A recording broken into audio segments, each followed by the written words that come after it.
Oke, sahabat Kasab, jumpa lagi, masih bersama Kasab. Sekarang semuanya adalah tentang guru, ya, PPK guru, seperti yang ada di layar HP sahabat Kasab semuanya. Pelamar seleksi CASN 2021 khusus yang kakak saya bahas untuk guru dulu. PPK guru, kakak saya bacakan. Pelamar seleksi PPK guru untuk instansi daerah yang dikoordinasikan oleh Kementerian Pendidikan, Kebudayaan, Riset dan Teknologi dan terdapat dalam kategori 1. Peserta XTHK 2 BKN yang terdata dalam database XTHK 2. 2. Guru non-ASN terdaftar pada Dapodik. 3. Guru swasta terdaftar pada Dapodik.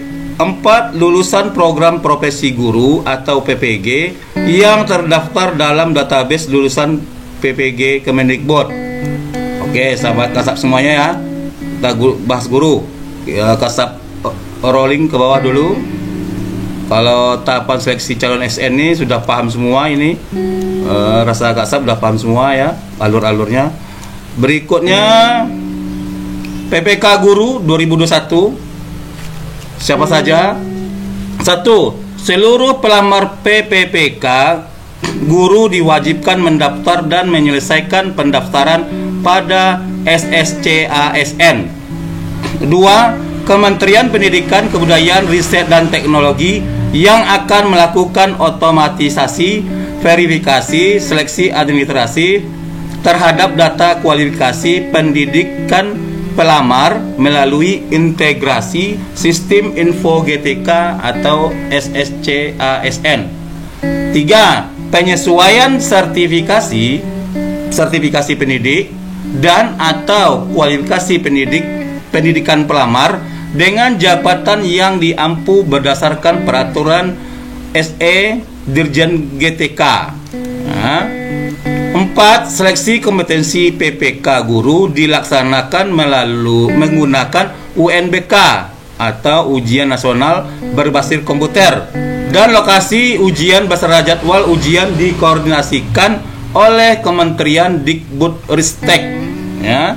5. Peserta seleksi kompetensi 1 yaitu pelamar yang lulus seleksi administrasi dengan kategori X THK 2, guru non-ASN yang terdata Dapodik.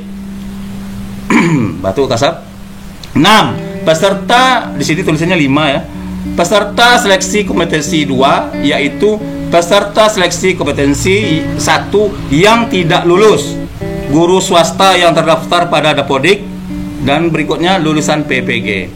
6 atau 7. Peserta seleksi kompetensi 3 adalah seluruh peserta yang tidak lulus pada seleksi kompetensi sebelumnya dan dapat memilih formasi pada seluruh wilayah Indonesia yang belum terpenuhi sesuai dengan sertifikat pendidik dan atau kualifikasi pendidikan pelamar. Nah, sampai situ udah paham semua sahabat Kasab ya. Kalau istilahnya alurnya seperti ini. Kalau tahapan seleksi ASN ini tidak usah dulu. Ini dia tahapan seleksi P3K guru. Nih alurnya nih, yang sering tanya kalau tak lulus tes pertama, tes kedua, ketiga gimana? Ini seperti ini dia. Kita ambil contoh, Kasapan dulu, besar. Contoh, peserta 1, honorer THK 2. Peserta 2, guru honorer di sekolah negeri. Peserta ketiga, guru di sekolah swasta. 4 adalah lulusan PPG. Ini keempat-empatnya mendaftar ya, melakukan pendaftaran dan verifikasi berkas oleh Kemendikbud. Nih, semua peserta ini melakukan pendaftaran di awal. Ya, 1 2 3 4. Tes pertama. Ini dia. Peserta yang pertama nih. Pertama dan kedua. Siapa yang pertama kedua? Umpama tadi honorer THK 2 dan guru honorer di sekolah dasar negeri. Pertama, dia tidak dapat melamar ke instansi lain. Nah, itu dia. Kedua, jika formasi tersedia dan serdi atau kualifikasi yang bersangkutan sesuai, harus melamar di formasi tersebut. 3. Jika formasi tidak tersedia dan atau cerdik, kualifikasi yang bersangkutan tidak sesuai, dapat melamar di formasi lain di instansi tersebut. Semoga sahabat Kasab udah paham ya. Tuh tes pertama nih. Peserta berikutnya yang tidak lulus tes pertama, yang ini dia tak lulus.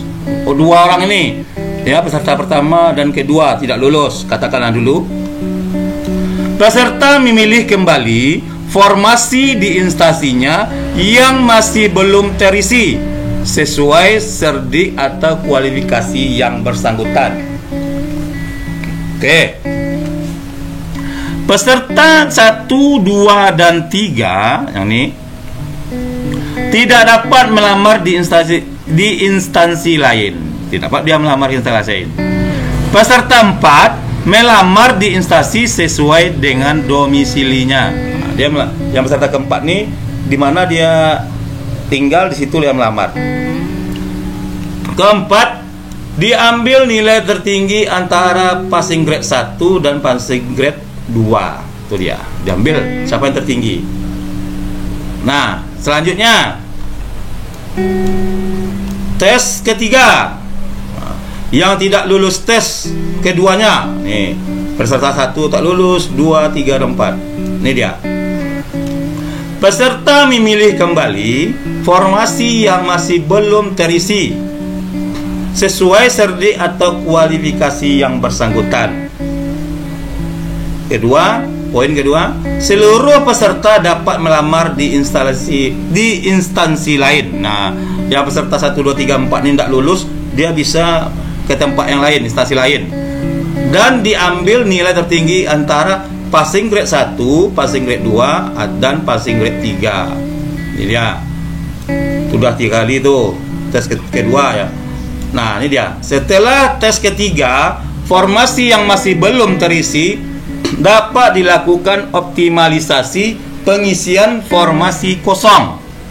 Pengisian formasi kosong dilakukan berdasarkan ranking penilaian sekolah yang akan ditentukan Kemendikbud. Nah, inilah dia Bapak Ibu. Semoga dengan ini tidak ada lagi yang bertanya masalah gimana maksud dari tes pertama, kedua, dan ketiga. Semoga sudah paham apa yang telah Kak Saf sampaikan ya. Semoga bermanfaat bagi Kak Saf sendiri dan teman-teman yang lainnya. Untuk selanjutnya tidak ada perlu lagi Kak Saf sampaikan, kayaknya kalau ini jenis seleksi udah ngerti semua. Nah, inilah yang selalu yang khusus untuk guru. Oke, sahabat Kak Saf semuanya, semoga bermanfaat. Jangan lupa like, share, dan subscribe channel Kak Saf bagi yang belum.